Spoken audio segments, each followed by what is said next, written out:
Assalamualaikum Abah. Waalaikumsalam warahmatullahi wabarakatuh. Dari mana sih Pak? Itu dari Masjid At-Taubah habis pengajian Bah. Oh, apa yang dibahas tuh? Oh, tentang manajemen kolbu Bah. Oh, manajemen kolbu. Iya. Ya. Yuk kita ngobrol-ngobrol ke atas ya. Oh, ayo Bah. Mungkin kita Abah mau tanya, ada beberapa hal yang perlu ditanyakan ke Siva masalah kolbu itu ya. Ya. Silahkan duduk ya. Oh iya, makasih Bah. Wah, ini buku apa Bah? Kok tebal-tebal gini Bah? Nah, ini biasalah kerjaan rutin Abah. Abah kan hobi adalah kitab-kitab yang berat-berat lah, supaya kita bisa tambah wawasan ya. Makanya kebetulan ada Sipa di sini tadi lagi pulang dari pengajian dengan tema kolbu. Nah, itu kita diskusikan lah sebetulnya kolbu itu apa. Nah, sehingga Abah mau tanya, intisari yang dijelaskan oleh penceramah tadi itu apa sih? Tadi kan tentang manajemen kolbu ya Bah, kata Pak Ustadz. Manajemen kolbu, jadi gini, kan di dalam raga kita teh ada segumpal daging. Ya, ya. Apabila segumpal daging yang tadi itu jelek, maka amal perbuatan kita akan jelek. Apabila segumpal daging itu bagus, maka amal perbuatan kita juga akan bagus Bah, katanya gitu. Segumpal daging itu apa namanya? Hati. Oh, jadi kolbu diartikan dengan hati. Iya. Siva yakin itu? Yakin. Nah, kita diskusikan. Tuh kan di sini kelihatan Siva ya, halaman 107 di Kamus Bahasa Arab Al-Fikri. Bisa juga Kamus Bahasa Arab Al-Munawir. Nah, hampir semua kamus bahasa Arab itu kolbu itu artinya adalah jantung, bukan hati. Karena hati sendiri itu ada bahasa Arabnya tersendiri. Nah, kita lihat sekarang hati itu bahasa Arabnya apa? Tuh kan. Kita lihat lagi di halaman 87 Kamus Al-Fikri ini. Nah, di sini ada hati. Tuh, hati itu artinya kibdun atau kibdatun. Nah, jadi lain gitu kan. Apa yang selama ini dikatakan orang bahwa kolbu itunya artinya hati, ternyata kalau kita lihat di kamus artinya adalah jantung, bukan hati. Nah, tadi yang dikatakan oleh Siva mengenai bahwa di dalam setiap tubuh manusia itu ada segumpal daging, ya, dimana kalau segumpal daging itu bagus, maka baguslah semua amal perbuatannya. Tapi kalau seandainya jelek, segumpal daging itu jeleklah semua amal perbuatannya. Nah, itulah yang banyak disalah tafsirkan sehingga digeneralisir.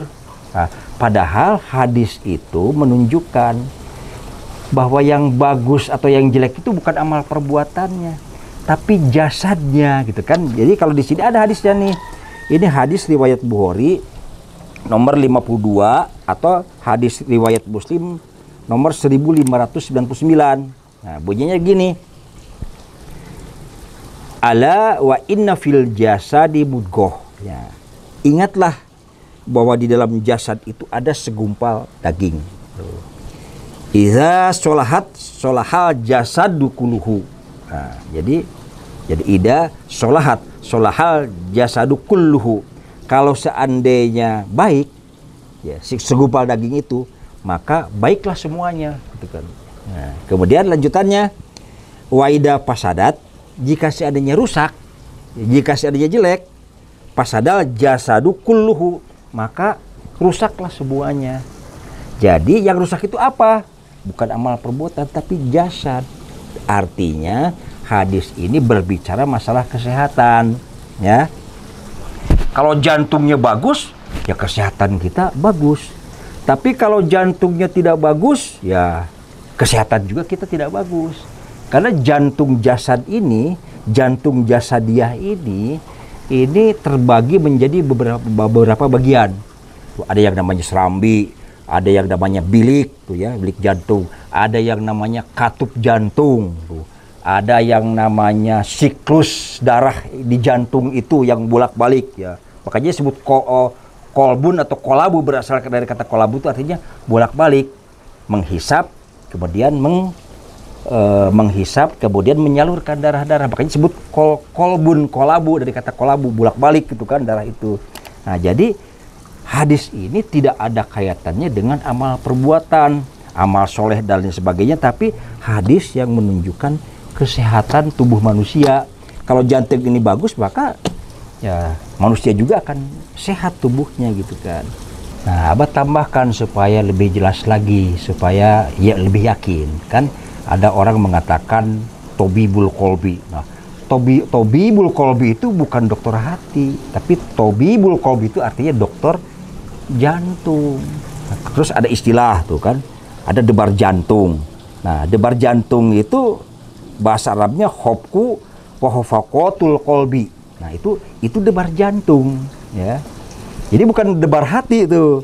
Terus ada juga yang namanya harokatul kolbi. Nah, denyut jantung. Nggak ada denyut hati, nggak ada, tapi denyut jantung ya. Jadi harokatul kolbi itu denyut jantung. Nah, itu sih Pak. Ada pertanyaan? Jadi kalau misalnya kita lagi galau, sakit hati, terus kan suka dakdikduk hati itu ya, itu teh jantung, berarti bukan hati Bang. Nah, makanya itu. Karena orang salah mengira, salah menyebut. Yang berdebar itu bukan hati, ya, tapi jantung. Kenapa demikian? Karena hati itu letaknya di bawah dada sebelah kanan, dekat perut nih. Ya, yang fungsinya adalah untuk menyaring racun, ada empedunya, bahasa Sundanya ada hampru ya. Jadi fungsinya hanya untuk menyaring racun dalam rangka kesehatan kita. Ya, memang itulah fungsinya yang Allah bikin, bahwa fungsi hati itu adalah untuk menyaring racun. Yang berdebar-debar itu bukan hati, tapi kolbu. Kolbu itu artinya jantung, letaknya di mana? Fisudur, di dalam dada. Yang di sini itu bukan hati. Hati itu tidak di sini, tapi di sini. Jadi jantung gitu kan.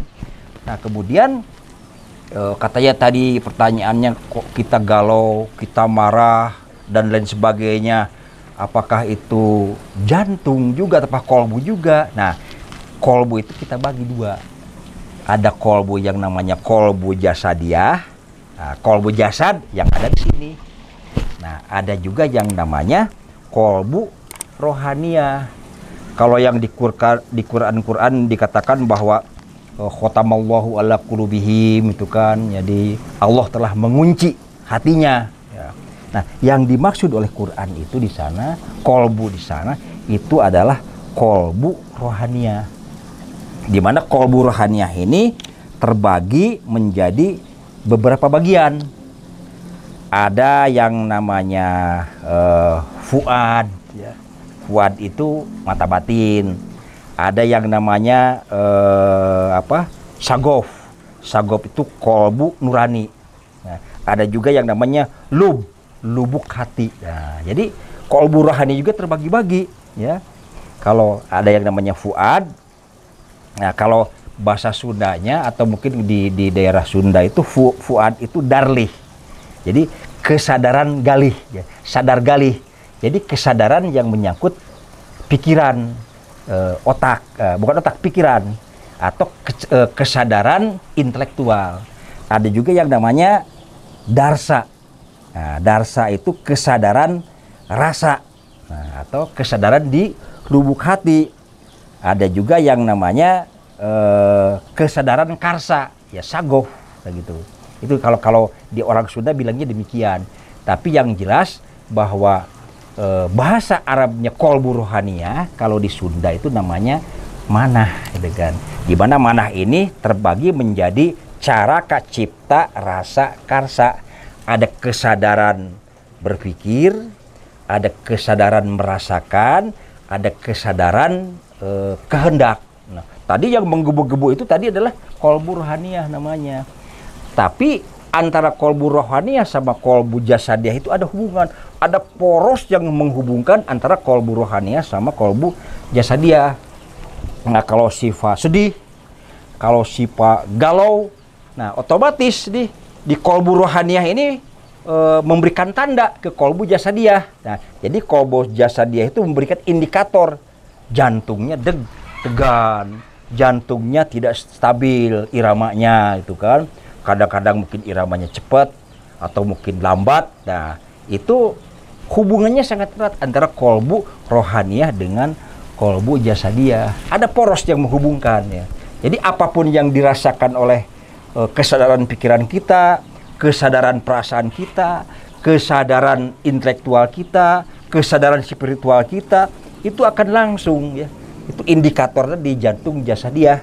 Nah, berupa denyutan jantung, irama jantung ya. Kalau seandainya kita tenang, kolbu rohaniyah kita tenang, otomatis jantung jasadiyah juga iramanya konsisten ya, tenang. Tapi kalau kolbu rohaniyah kita yang khususnya di kesadaran rasa ya, itu kita galau, kita gak karuan pikiran gitu kan, konsentrasi kacau. Nah, otomatis ya kolbu jasadiyah yang namanya jantung juga terpengaruh irama jantungnya. Jadi demikian, ada kolbu jasadiyah, ada kolbu rohaniyah.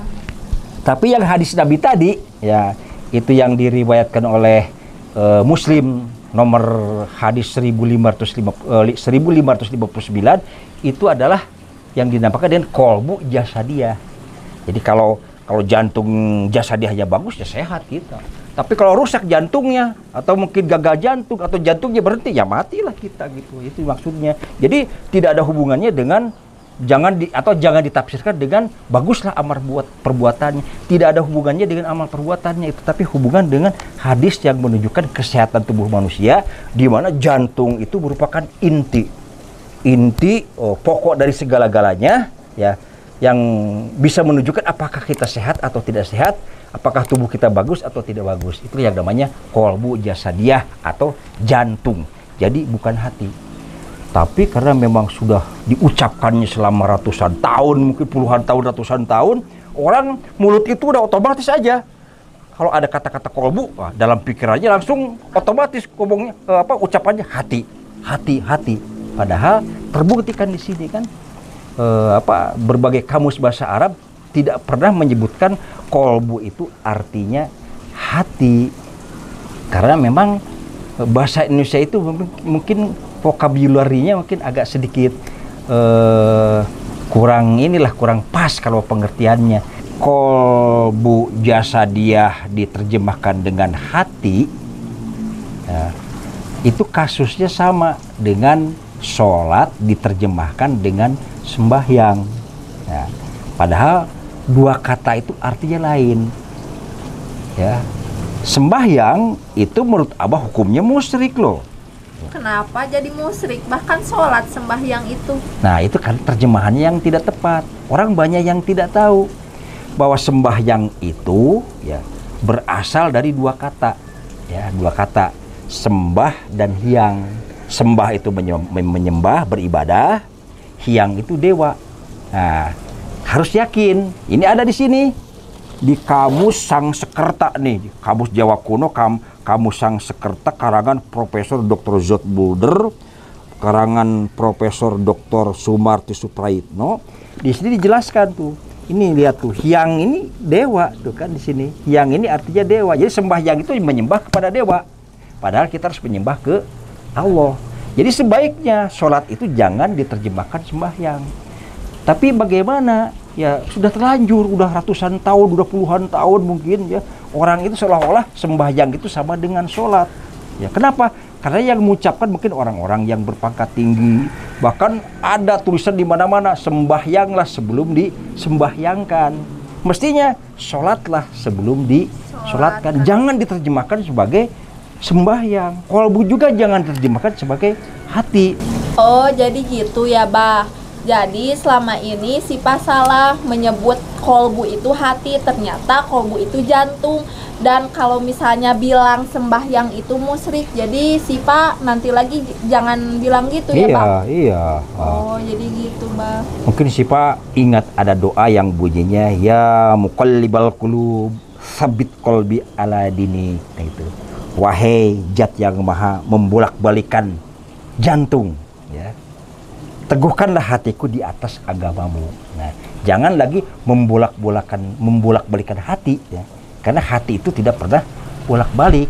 Ya, di sini yang bolak-balik itu baik jasadiah, baik kolbu jasadiah maupun kolbu rohaniah itu adalah jantung. Jantung jasadiah maupun jantung rohaniah. Nah, jantung jasadiah, nah dia ngisep darah, memompahkan darah bolak-balik. Kemudian kolbu rohaniah, nah itu sama, baik di kesadaran pikiran maupun kesadaran rasa. Rasa itu kecerdasan spiritual, jadi bolak-balik, kadang-kadang naik, kadang-kadang turun. Sehingga yang disebut bolak-balik itu adalah kolbu rohaniah juga selalu bolak-balik. Makanya dinamakan dengan kolbu, asal kata dari koluba. Nah, jadi yang bolak-balik. Jadi yang hati itu tidak pernah bolak-balik sih Pak. Nah, jadi syukurlah. Jadi mudah-mudahan apa yang Abah sampaikan ini merupakan tambahan wawasan. Masih banyak lah ya, masih banyak hal-hal yang perlu kita diskusikan, kita telaah. Nah, Abah istilahnya anggapnya telaah, teliti anggapan yang salah. Masih banyak ratusan, mungkin ribuan ya anggapan-anggapan yang salah yang selama ini tidak sadar kita ucapkan, tapi itu adalah salah. Nah, itu lain kali lah kita bahas ya. Ini akan lebih menarik lagi. Apa saja sih anggapan-anggapan yang salah, tapi karena sudah diucapkan berpuluh-puluh tahun, beratus-ratus tahun, sehingga dianggap sebagai kebenaran. Oh, ternyata setelah kita lihat di kitabnya, ternyata bukan itu artinya. Ya, itu aja lah Sifa ya. Nah, ini udah agak sore. Ya, Abah juga masih banyak pekerjaan yang harus diselesaikan. Ya, ini insya Allah lah itu bisa membuka wawasan dan pikiran kita. Ini bukan kata Abah ya, ini kata kitab yang ada di sini ya. Abah, terima kasih banyak atas ilmu dan wawasannya. Ya. Jadi Sipa sekarang makin tahu dan makin pinter. Ya kalau gitu Sipa pamit dulu aja ya Bas. Iya, hati-hati di jalan ya. Mudah-mudahan makasih jadi banget tambah ya, ilmu, Bas. semakin tambah ilmu ya. Assalamualaikum. Waalaikumsalam. Ya. Hati-hati di jalan. Ya, makasih Bas.